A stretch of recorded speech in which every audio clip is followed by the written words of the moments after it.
नमस्कार दोस्तों, मैं अंकुर उपाध्याय स्वागत करता हूं आप सभी का आपके अपने YouTube channel share market analysis में। दोस्तों, यस बैंक पे काफी सारे लोग बुलिश हैं, काफी सारे लोग ये भी कहते हैं भाई लॉन्ग टर्म में भी बेकार है, या मेरे को नहीं पता, जो भी है। अभी मैं आप सभी के साथ यस बैंक के ही सारी डिटेल शेयर कर रहा हूं और ये वीडियो बहुत इंपॉर्टेंट है। आप यस बैंक के शेयर होल्डर हो ना हो, क्यों इंपॉर्टेंट है?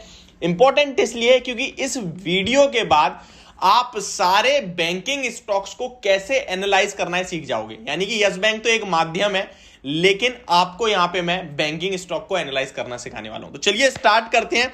देखिए, एक नॉर्मल स्टॉक में ना हम जो देखते हैं वो return on equity, return on capital employ, PE, book value, share holding, ये सब चीजें। यहां कुछ चीजें अलग होती हैं। एक बैंक पैसा कैसे बनाती है और एक बैंक कैसे काम करती है, उसकी दोनों चीजें अलग अलग होती हैं। तो चलिए स्टार्ट करते हैं और मैं आपको समझाने की कोशिश करता हूं। यस बैंक का नाम है तो यस बैंक के बारे में बताऊंगा और यही चीजें आपको हर एक बैंकिंग स्टॉक में देखनी है।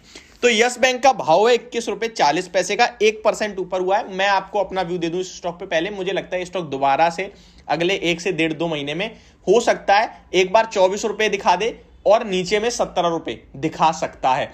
तो ऊपर आता है तो प्रॉफिट बुक करना है, नीचे जाता है तो आप खरीदने के मौके ढूंढें। इस लेवल पे नो ट्रेड जोन है। अब आते हैं, स्टार्टिंग करते हैं। सबसे पहले मार्केट कैप 61,000 करोड़ का है।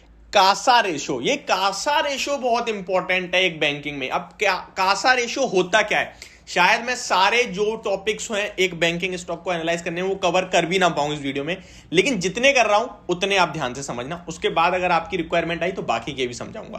कासा रेशो एक बैंकिंग स्टॉक में बहुत इंपॉर्टेंट रोल प्ले करता है। कासा रेशो क्या होता है? कासा रेशो की फुल फॉर्म होती है current account and saving accounts. ये क्या होता है भाई? Current account and saving account सबको पता है।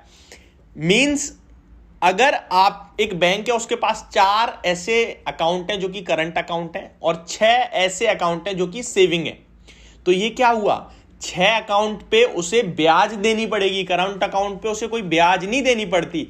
तो करंट अकाउंट और सेविंग अकाउंट्स जो टोटल होते हैं उसका 31% है। ठीक है, कासा रेशो। आते हैं नेक्स्ट।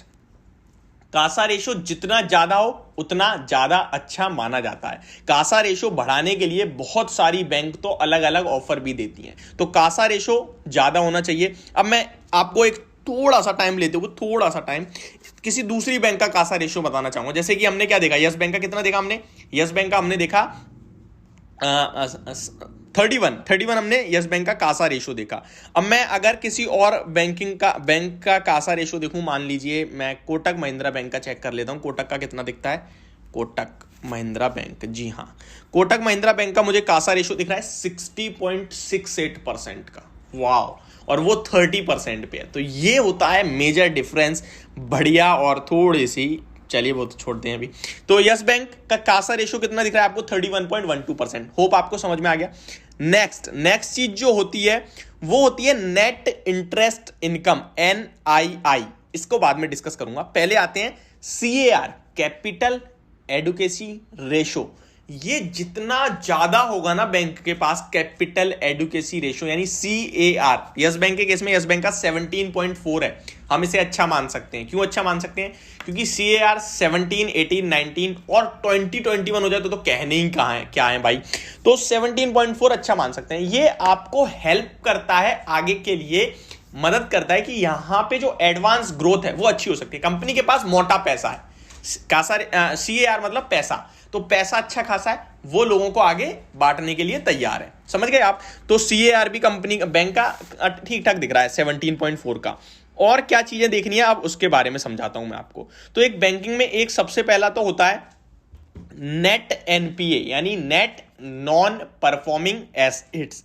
यानी कि बैंक ने मान लीजिए किसी को 100 रुपए दिए और उसके पास वापस 99 आए, तो एक क्या हो गया? NPA, नॉन परफॉर्मिंग एसेट हो गया। वो पैसा वापस नहीं आया, वो पहले बार में तो नहीं आएगा, पर हाँ 2-3 बार जब पैसा नहीं आया मंथली के हिसाब से तो उसे NPA में डाल देती है बैंक।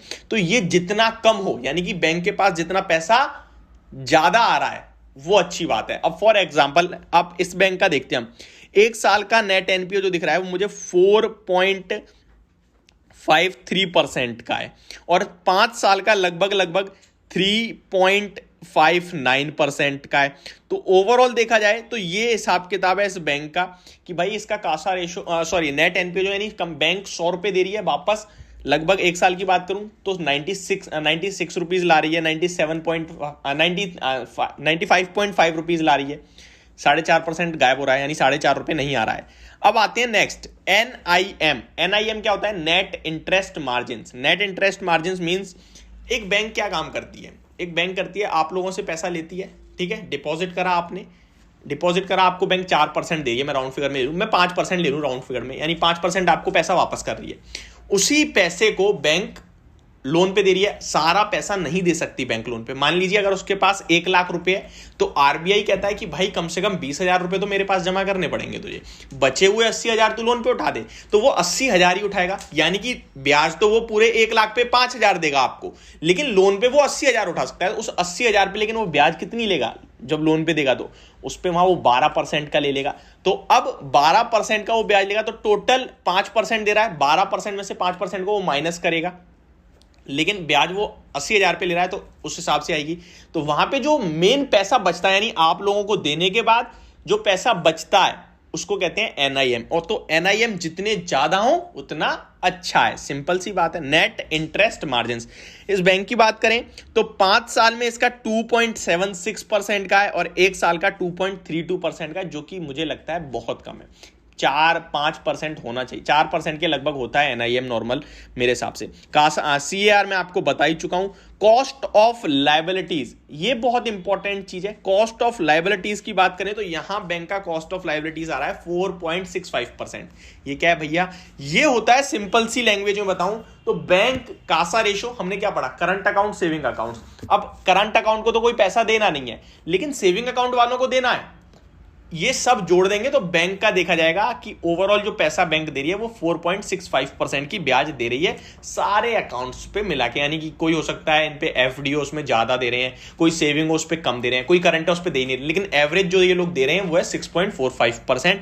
और उसके बाद ये लोन पे उठाते हैं पैसा और उसमें से जो माइनस करेंगे वो आपका आएगा NIM। तो ये अभी के लिए इतना ही मैं सोच रहा हूं, छोड़ते हैं। और एक एडवांस ग्रोथ, ये वो बहुत एडवांस ग्रोथ होती है, वो बहुत इंपॉर्टेंट होती है, जो कि इस बैंक की 8.48 है, बहुत कम है, लगभग 19-20 होना चाहिए। तो ठीक है, ये बाकी आप कंपेयर कर सकते हैं। तो ये थी मेरी वीडियो, होप आपको मैं सारी जानकारी दे पाया हूं और आपको समझ में आई होगी। Thank you so much for watching this video, have a great day guys.